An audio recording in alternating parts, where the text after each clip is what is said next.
తెలంగాణలో BJP party అసలు రాదన్న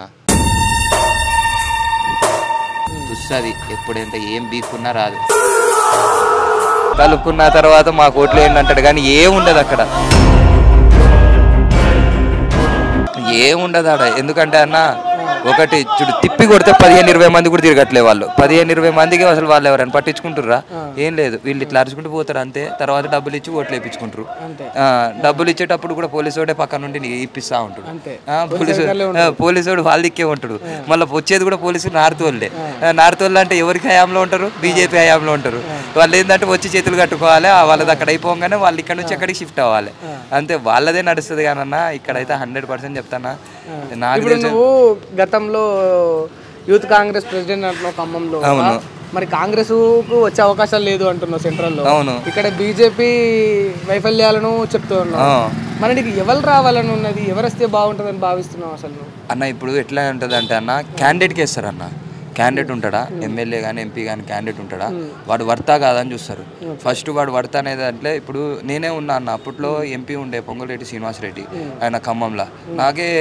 మా నాన్నగారు ఎక్స్పైర్ అయినప్పుడు నాకు మా నాన్నగారు ఉద్యోగం ఎటు పోయిందో ఏందో తెలియదు నేను పెట్టని లెటర్ లేదు నేను మోడీకి పంపించిన సెంట్రల్ గవర్నమెంట్ మినిస్టర్కి పంపించిన టెలికాం డిపార్ట్మెంట్ మినిస్టర్కి పంపించిన ఇట్లా సో నేను మా మదర్ మా సిస్టర్ మా నాన్నగారిది బిఎస్ఎన్ఎల్ సెంట్రల్ గవర్నమెంట్ అయితే ఆ జాబ్ అన్ఎక్స్పెక్టెడ్గా 2008లో మా నాన్నగారు ఎక్స్పైర్ అయ్యారు సో అది ఆ ఉద్యోగం ఎవరికైనా రావాలి కదా పెన్షన్ వస్తుంది ఆ ఉద్యోగం ఎవరికి అమ్మిర్రు ఏందనేది తెలియదు ఎందుకు రావట్లేదు మా మదర్కి రావాలి మా మదర్ అప్పుడు ఇన్ని బెంచ్ మార్క్స్ అనేవి ఉంటాయి అన్నమాట ఆ బెంచ్ మార్క్స్ స్కోర్ చేయాలి అని చెప్పి చెప్తున్నారు అసలు అది ఏంటనేది ఆ ప్యాటర్న్ ఏందనేది ఇప్పటికీ అంతు చిక్కని ముచ్చట అనమాట ఇన్డెప్త్గా పోతే మాత్రం ఇదేమంటారు ఎవరు కూడా సార్ట్అవుట్ చేయలేరు ఢిల్లీకి పోవాలంటారు ఇప్పుడు బిఎస్ఎన్ఎల్ అంటే సెంట్రల్ గవర్నమెంట్ కదా ఏమన్నా ఉంటే సెంట్రల్ హెడ్ ఆఫీస్ ఢిల్లీలో ఉందంటారు వేరే వాళ్ళకి అమ్మేసి ఉంటారు 100% అమ్మేసి ఉంటారు లేకపోతే ఇక ఏమో అన్న సెంట్రల్ గవర్నమెంట్లో వైఫల్యాలు ఇంకోటి ఏంటంటే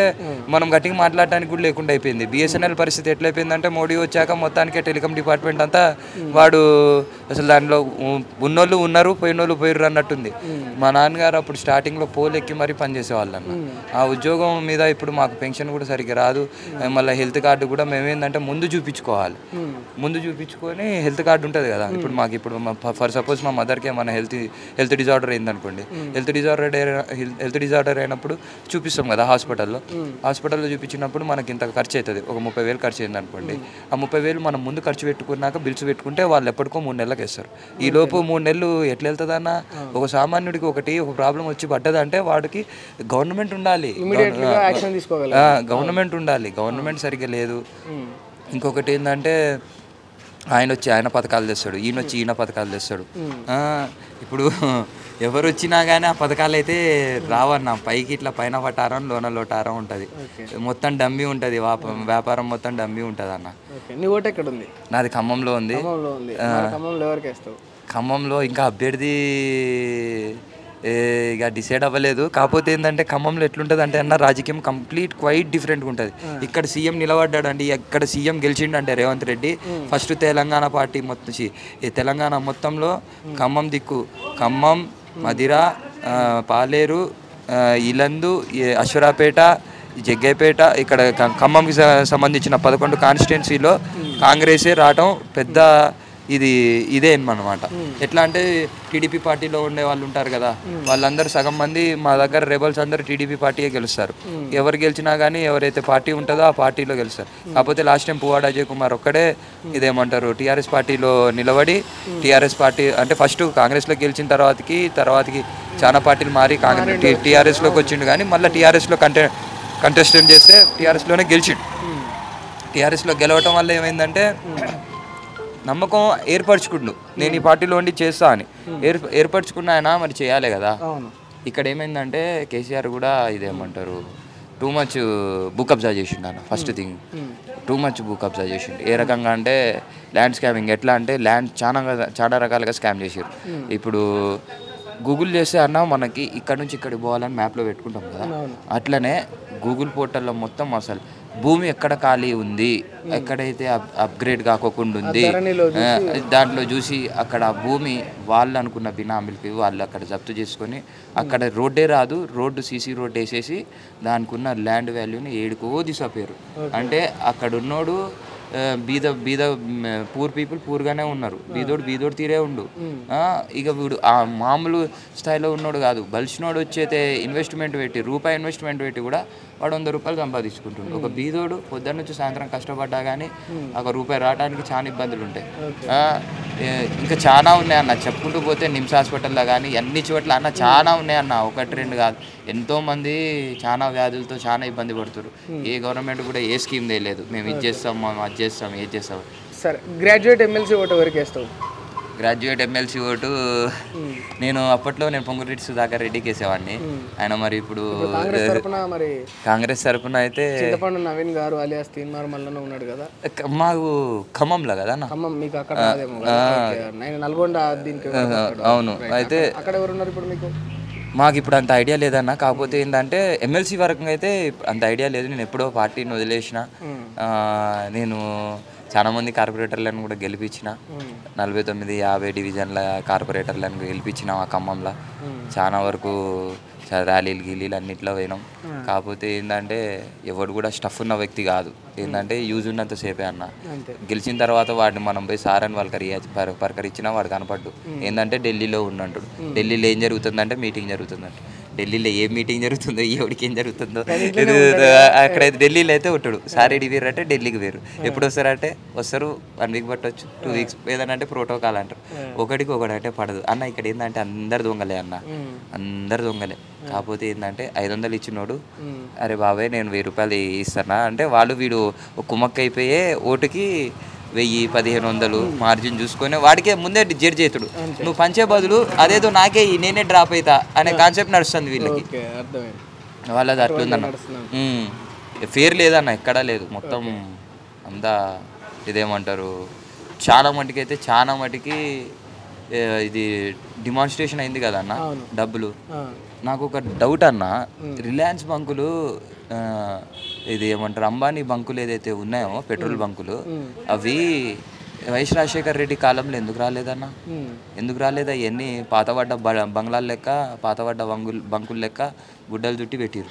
ఎప్పుడైతే వైఎస్ రాజశేఖర్ రెడ్డి చనిపోయిండో, ఎప్పుడైతే ఇక్కడ కేసీఆర్ సీఎం అయిండో, ఎప్పుడైతే అక్కడ కాంగ్రెస్ సెంట్రల్లో లేకుండా పోయిందో, మొత్తం బీజేపీతో పొత్తు. ఎవరు? అంబానీ. సీదా ఇప్పుడు ఒక పార్టీ గెలవాలి అంటే అంబానీ డబ్బు ఒకటి ఇన్వెస్ట్మెంట్ కావాల్సిందే. ప్రతి సామాన్యుడికి ఇది తెలియాలన్న. ఎందుకంటే ఒక బిజినెస్ మ్యాన్ ఉండే ఒక పొలిటికల్ పార్టీ వాడిని నడిపిస్తాడు అంతే. పొలిటికల్ పార్టీ వాడు బిజినెస్ మ్యాన్ కుమ్మక్కై ఇండియాని చంపేస్తారు అంతే. 1 షాట్లో చెప్పాలంటే నిరుద్యోగం చాలా ఉంది, నిరుద్యోగులు చాలామంది ఉన్నారు. ఇప్పుడు ఉద్యోగాలు లేవన్న హైదరాబాద్లో, పక్కా చెప్తాను.